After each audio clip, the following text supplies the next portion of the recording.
Hello students, welcome to digital platform of Winsome International School. आज हम पढ़ेंगे chemistry में क्लास 12th का चैप्टर नंबर 1 सॉल्यूशन, इसका part 5th solubility of gas in liquid और कुछ इसके फैक्टर्स अफेक्टिंग के बारे में और सबसे इंपॉर्टेंट हेनरी लॉ के बारे में पढ़ने वाले हैं। नाउ अब हम पढ़ते हैं solubility of gas in liquid. किसी भी लिक्विड में गैस घुली हुई हो तो उसको बोलते हैं solubility of gas in liquid. Means यहाँ पर आपके सॉल्यूट जो होगा वो गैस है और सॉल्वेंट जो होगा वो लिक्विड है। जैसे सोडा वाटर में CO2 का डिजोल्व होना, मैराइन एनिमल्स डिजोल्व O2 का यूज करते हैं तो वहां पर O2 डिजोल्व होती है वाटर में। और बहुत सारी गैसेस वाटर में अलग अलग सॉल्युबिलिटी होती है उनकी। ये सॉल्युबिलिटी क्या कहलाती है? एब्जॉर्प्शन कोफिशिएंट, मतलब वाटर ने कितना गैस को एब्जॉर्ब किया। The volume in ml, ml कहो, cc कहो, सेंटीमीटर क्यूब कहो, एक ही बात होती है। Of gas which dissolved in 1 ml of water is called absorption coefficient of that gas। Means आपको वाटर फिक्स कर लिया, कितना कर लिया? 1 cc या 1 ml, और इसमें आप क्या ऐड कर रहे हैं? गैस। जितना ml गैस का डिसॉल्व होता है इन 1 ml ऑफ सॉल्वेंट तो उसे ही हम बोलते हैं absorption coefficient of that gas. ऐसे कौन कौन से फैक्टर्स हैं जो कि solubility of gas in liquid को अफेक्ट करते हैं तो उसे ही हम पढ़ रहे हैं। First, nature of gas.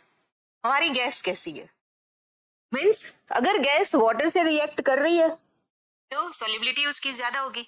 अगर गैस वाटर से रिएक्ट नहीं कर रही तो उसकी सॉल्युबिलिटी कम होगी।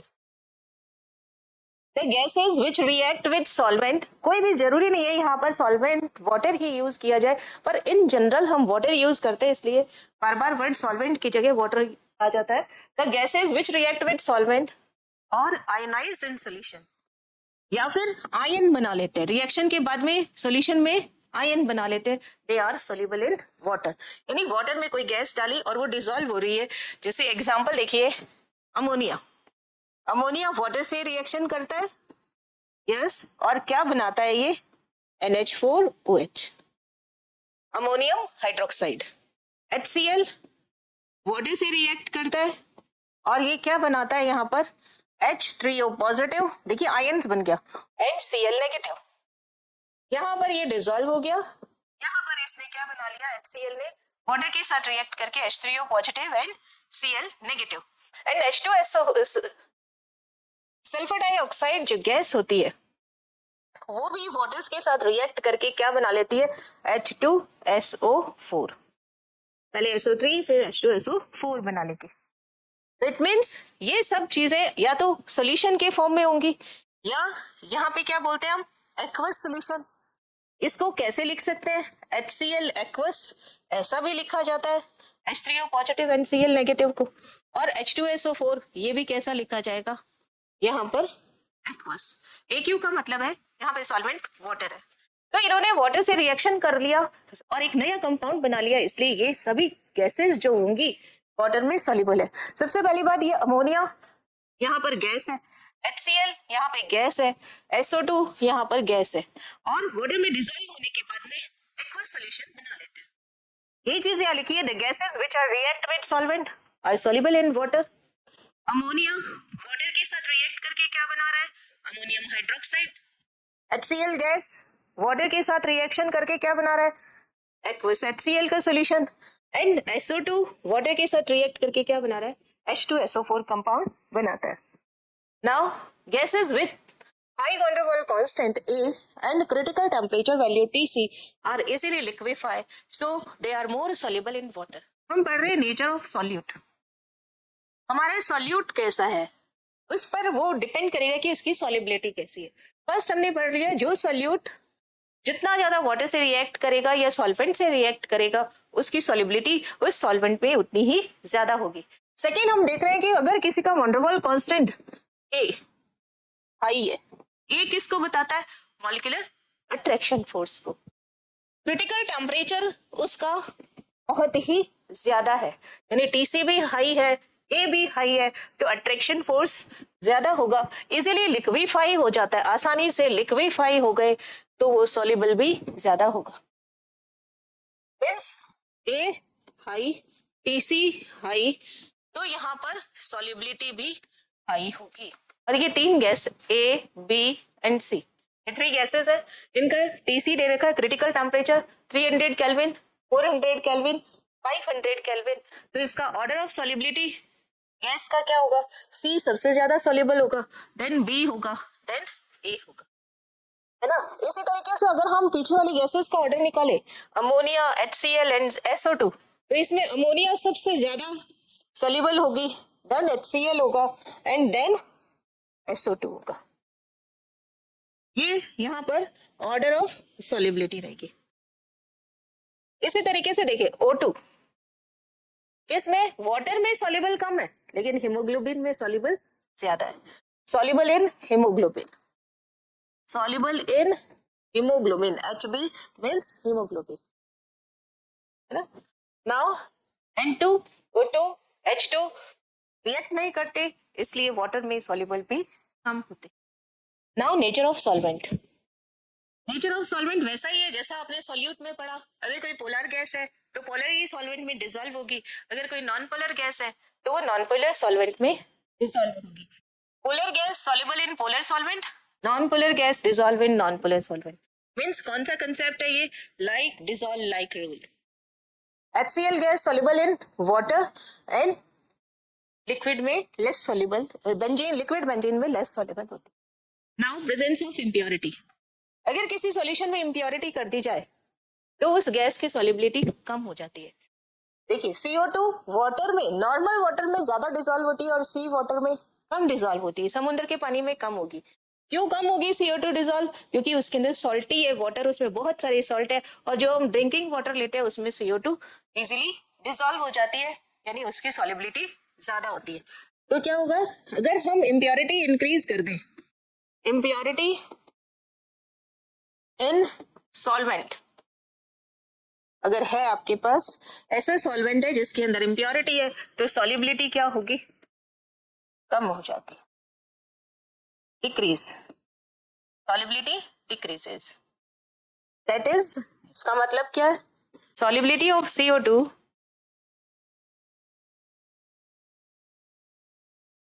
ज्यादा किस में होती है? मोर इन नॉर्मल वाटर, और सॉल्युबिलिटी ऑफ CO2 लेस होती है किसमें? इन सी वाटर में, क्योंकि due to presence of impurity और salts in sea water. Next देखते हैं। Now effect of temperature. Solubility of gas in liquid is exothermic process.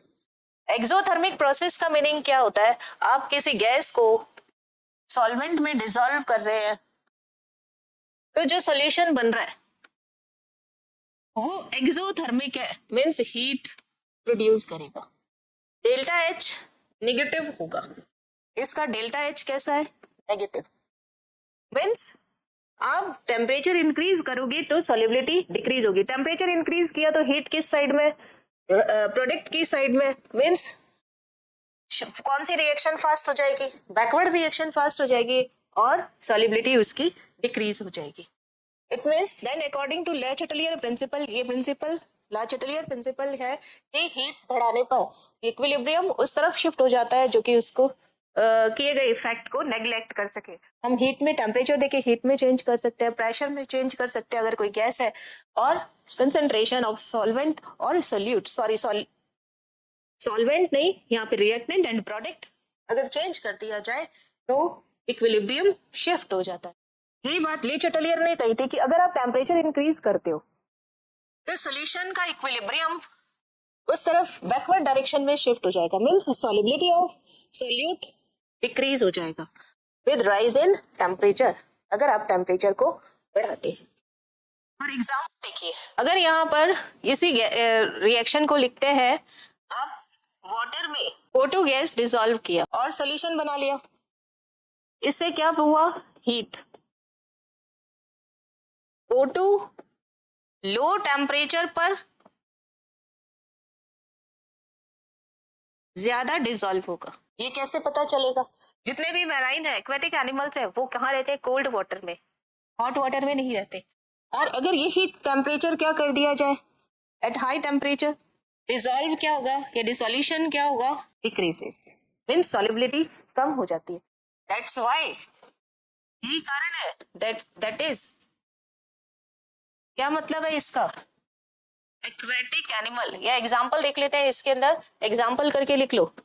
Example क्या है? Aquatic animals are comfortable in cold water, hot water में नहीं रहते हैं, ठीक है। एक्वेटिक एनिमल्स जो होते हैं वो किस में रहते हैं? कोल्ड वाटर में रहते हैं। एक्सेप्शन देखिए, दो ही एक्सेप्शन है, one is hydrogen and another is helium. इनके रिएक्शन कैसी होती है? Endothermic reaction.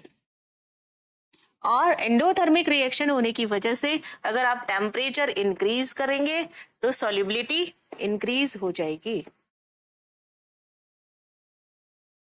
है ना। तो इन्हें एक्सेप्शन हमें ध्यान रखना है, कौन कौन है? H2 और helium.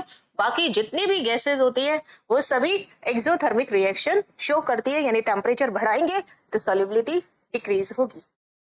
Now next, effect of pressure. इसे बहुत बार एग्जाम में पूछा जाता है, किससे? हेनरी लॉ, और इसकी एप्लीकेशन से क्वेश्चन पूछे जाते हैं। हेनरी एक साइंटिस्ट थे, इन्होंने प्रेशर और कंपोजिशन ऑफ लिक्विड इनके बीच में रिलेशन दिया। क्या कहा इन्होंने? अगर किसी कंटेनर के अंदर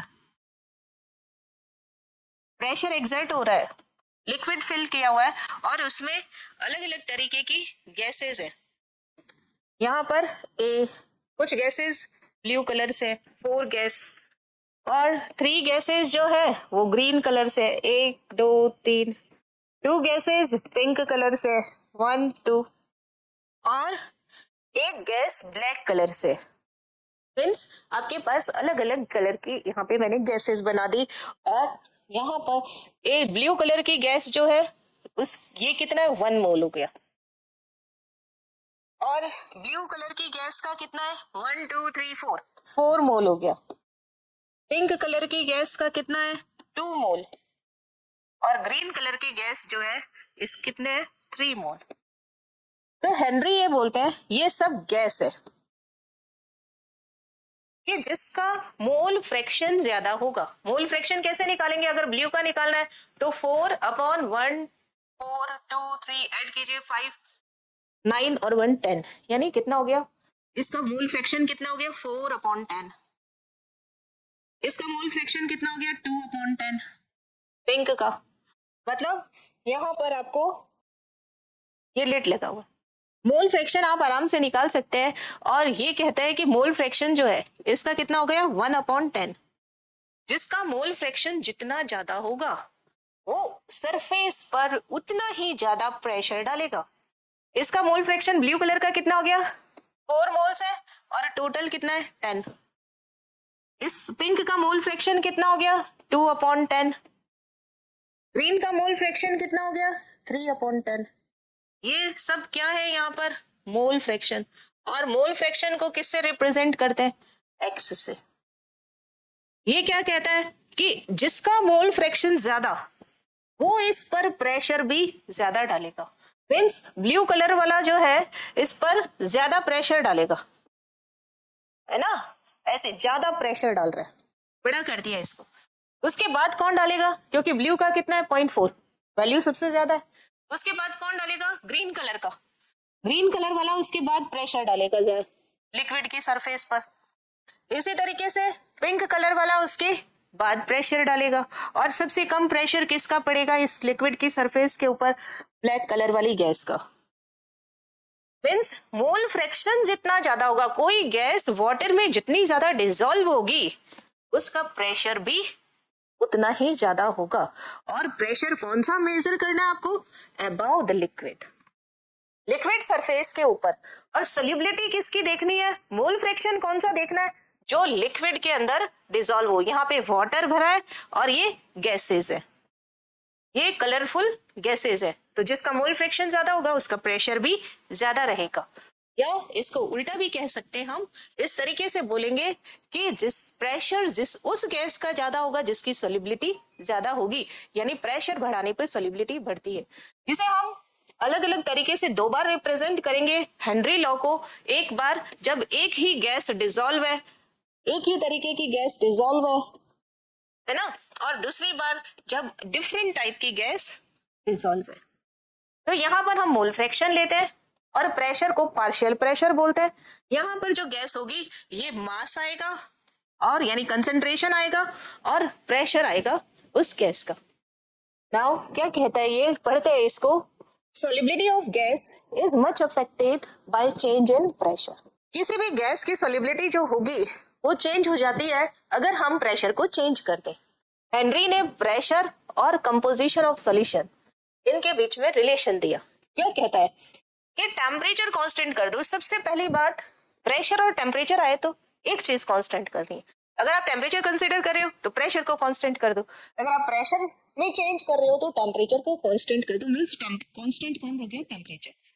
the amount of gas soluble in unit volume of solvent is directly proportional to pressure created by gas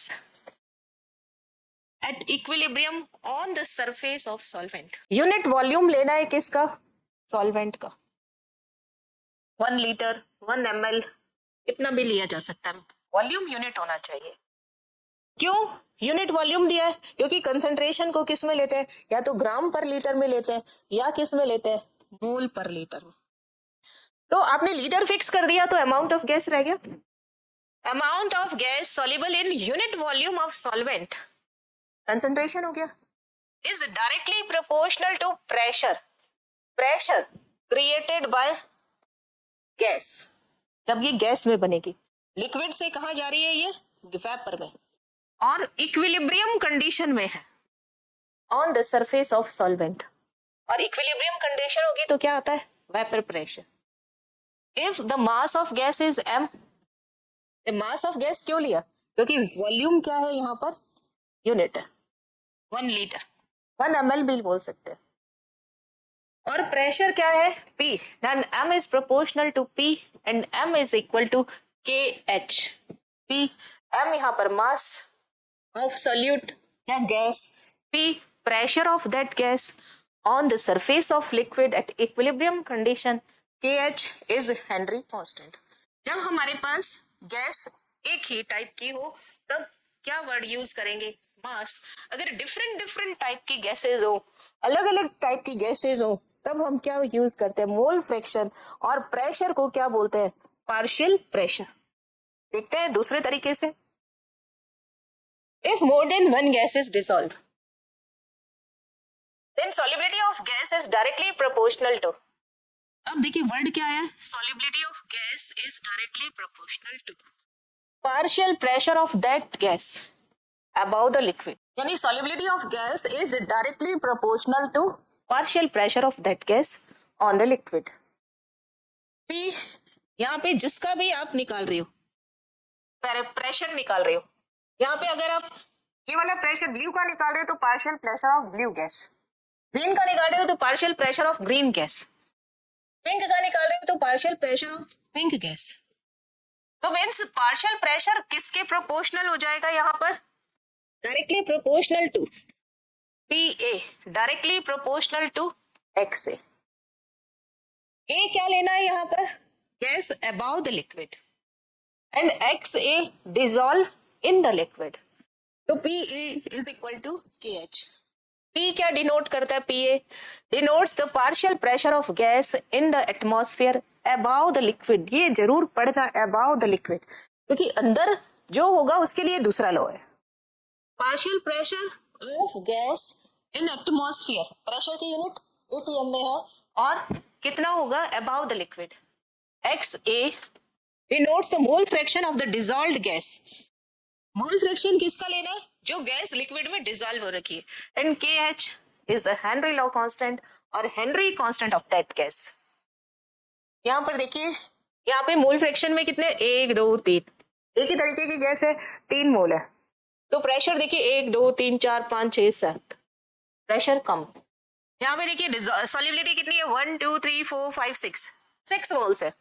और प्रेशर देखिए क्या हो गया, 1 2 3 4 5 6 7 8 9 10 11 12 13 14। मीन्स सोल्युबिलिटी ज्यादा तो प्रेशर भी। यही बात किसने कही है? हेनरी ने। PA denote partial pressure of gas about the liquid. ये कितना प्रेशर क्रिएट कर रही है? गैस अबाउ द लिक्विड ये कितना प्रेशर क्रिएट कर रही है? मोल फ्रैक्शन क्या लेना है अंदर का? मोल फ्रैक्शन क्या लेना है? जो डिसॉल्व हो रहा है उसका। यही चीज यहाँ लिखी गई है। X denote the mole fraction of the dissolved gas and KH is the Henry constant. तो हमारे पास बहुत ही इंपॉर्टेंट फॉर्मूला आ गया। PA is proportional to XA. PA is equal to KA into KH into A. XA। अब हम पढ़ेंगे unit of KH। Henry law constant की क्या unit होती है? तो KH क्या होता है यहाँ पर? XA को इधर ट्रांसफर कर दी, PA upon XA, PA upon XA। Mole fraction की तो कोई यूनिट नहीं होती है। मोल फ्रैक्शन क्या होता है? अगर A का निकाल रहे हो, mole of A upon total mole of gas. हमने पीछे निकाला NB NC and so on, है ना? तो ऊपर भी मोल नीचे भी मोल। तो ये क्या होता है? यूनिटलेस। इसकी कोई यूनिट नहीं है। प्रेशर की क्या यूनिट है? ATM। यानी ये KH की भी क्या यूनिट होगी? ATM। तो यूनिट ऑफ KH किसके इक्वल होगा?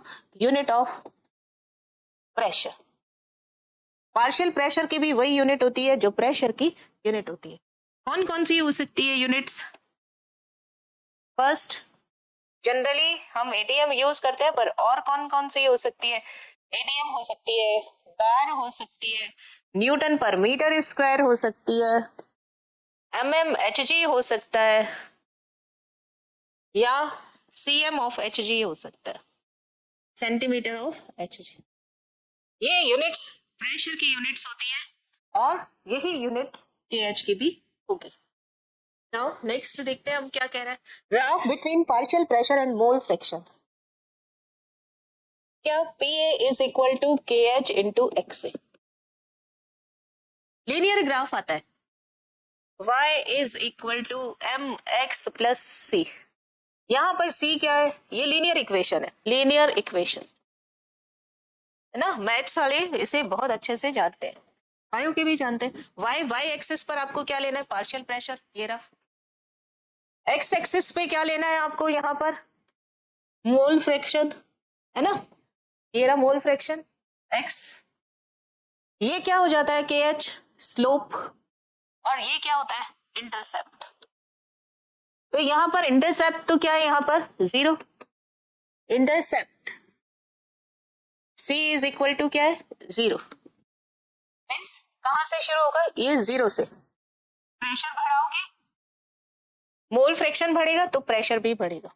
मोल फ्रैक्शन बढ़ा, प्रेशर बढ़ गया। मोल फ्रैक्शन बढ़ा, प्रेशर बढ़ गया।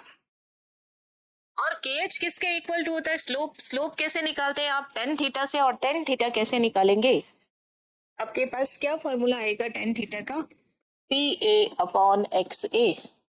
थीटा की वैल्यू ऐसे,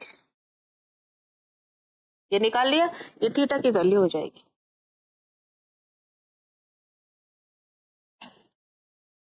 ये यहाँ पर थीटा की value PA upon XA।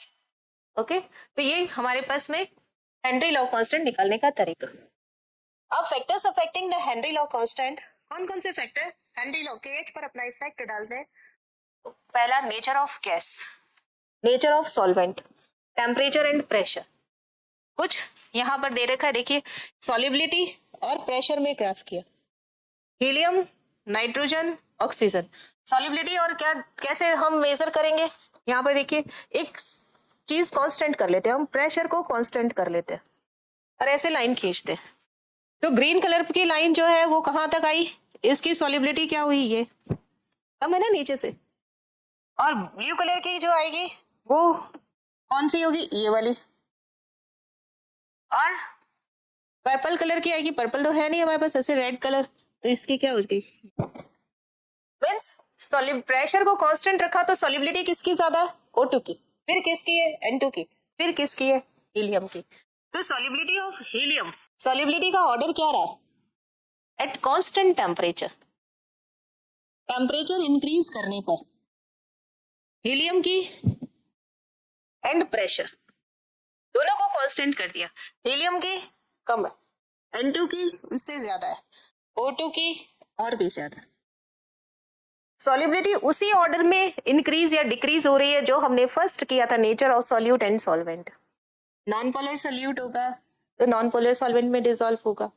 Reacting अगर गैस होगी तो जिसमें रिएक्शन हो रही है सॉल्वेंट का तो वो रिएक्शन करेगा। तो टीसी की वैल्यू जिसकी ज्यादा होगी, इसका टीसी ज्यादा है, इसका टीसी सबसे कम है, नेगेटिव है, इसका तो निकाल भी नहीं पाते हम। तो इसका टीसी सबसे ज्यादा है तो इट मींस लिक्विफाई आसानी से होता है, लिक्विफाई आसानी से हो रहा है तो मींस सॉल्युबिलिटी भी इसकी ज्यादा है।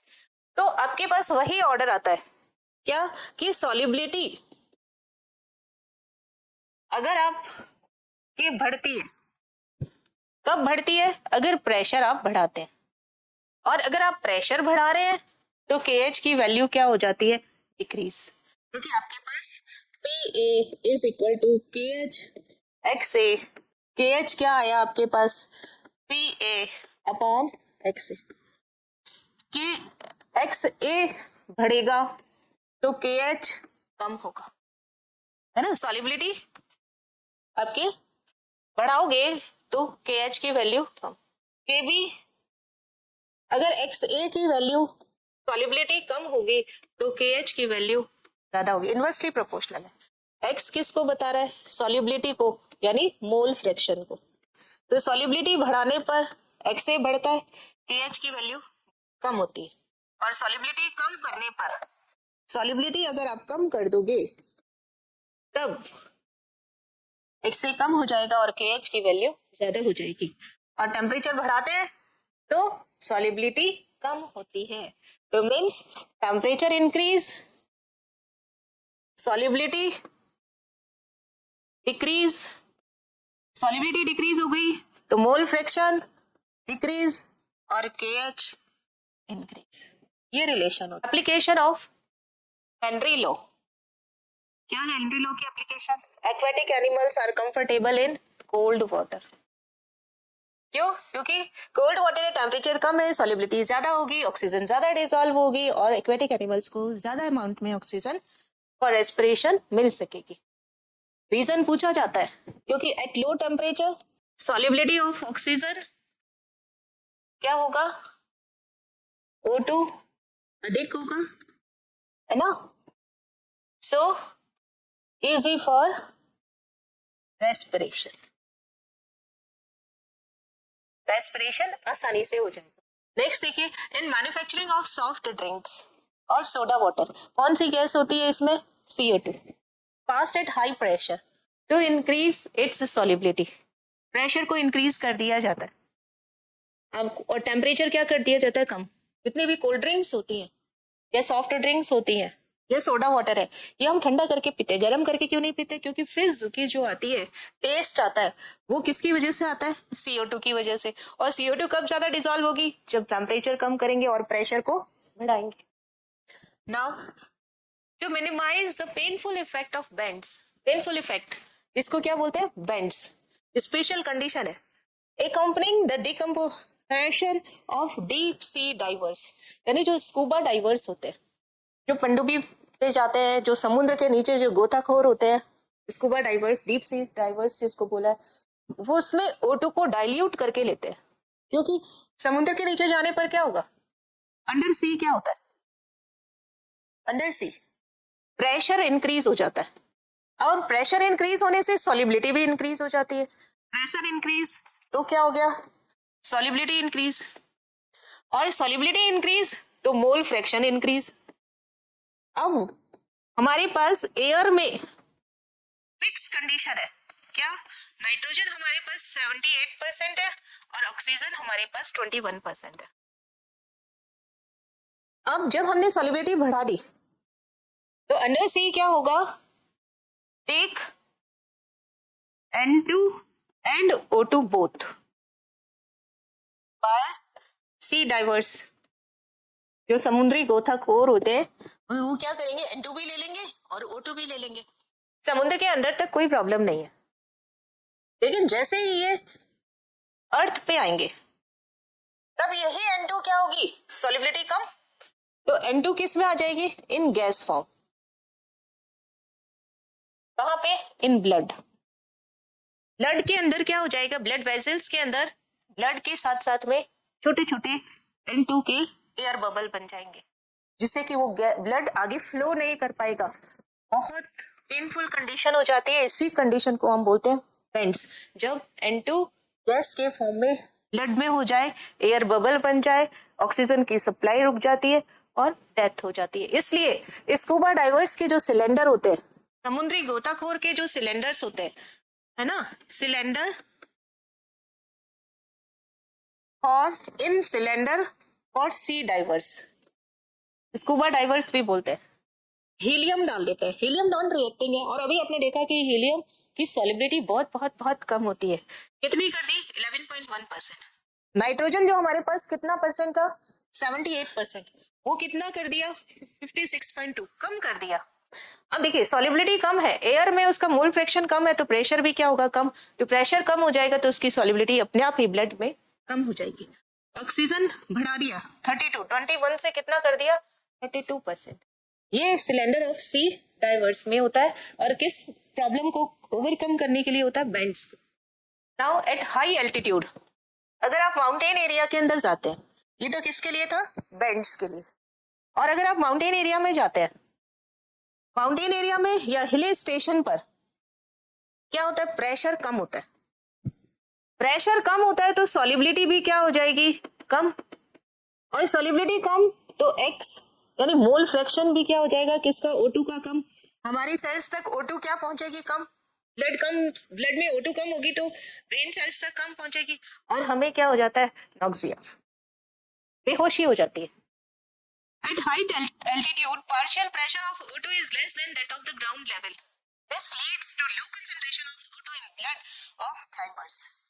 Mountaineers जो होते हैं उन पे, which causes anoxia. Means ये प्रॉब्लम को कम करने के लिए आपको सिलेंडर चाहिए, गैस सिलेंडर, किसके लिए, क्लाइंबर्स के लिए। जो माउंटेनियर्स होते हैं वो यूज करते हैं गैस सिलेंडर, ताकि XO2 मेंटेन रह सके, मेंटेन इन ब्लड, है ना। क्योंकि ऊपर जाते हैं, प्रेशर कम, सॉल्युबिलिटी कम, मोल फ्रैक्शन कम, इसको ओवरकम करने के लिए इनको क्लाइंबर्स को गैस सिलेंडर की जरूरत पड़ती है, ताकि उन्हें नक्सिया ना हो, बेहोशी ना हो। ये किसकी एप्लीकेशंस थी यहाँ पर, KH यानी हेनरी लॉ की एप्लीकेशन थी। हेनरी ने जो नियम दिया उसकी कुछ इसकी लिमिटेशंस हैं। Limitation of Henry law, limitation of Henry law. Henry law क्या कहता है कि जो गैस है, first gas does not react with solvent, इन पर एप्लीकेबल नहीं होता है हेनरी लॉ की, जब गैस जो है वो सॉल्वेंट से रिएक्ट कर लेती। नेक्स्ट, टेम्परेचर पर डिपेंड करता है।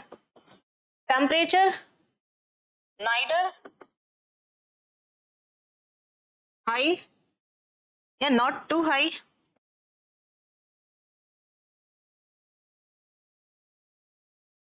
और लो, ना तो बहुत हाई होना चाहिए ना ही बहुत कम। Third point, pressure should not, should लिख लीजिए, शुड नॉट वेरी हाई और लो, ना तो प्रेशर बहुत कम होना चाहिए ना ही बहुत ज्यादा, टेम्परेचर भी बहुत कम या ज्यादा नहीं होनी चाहिए, और gases should be non reacting, means reaction आपस में नहीं करनी चाहिए, तभी हेनरी लॉ एप्लीकेबल होगा, अदरवाइज नहीं होगा। This is limitation of Henry law. It is all about solubility of liquid, solubility of gas in liquid. Next session में हम इससे आगे की बात करेंगे, मींस राउल्ट लॉ की बात करेंगे। आज के सेशन में इतना ही। Thank you so much.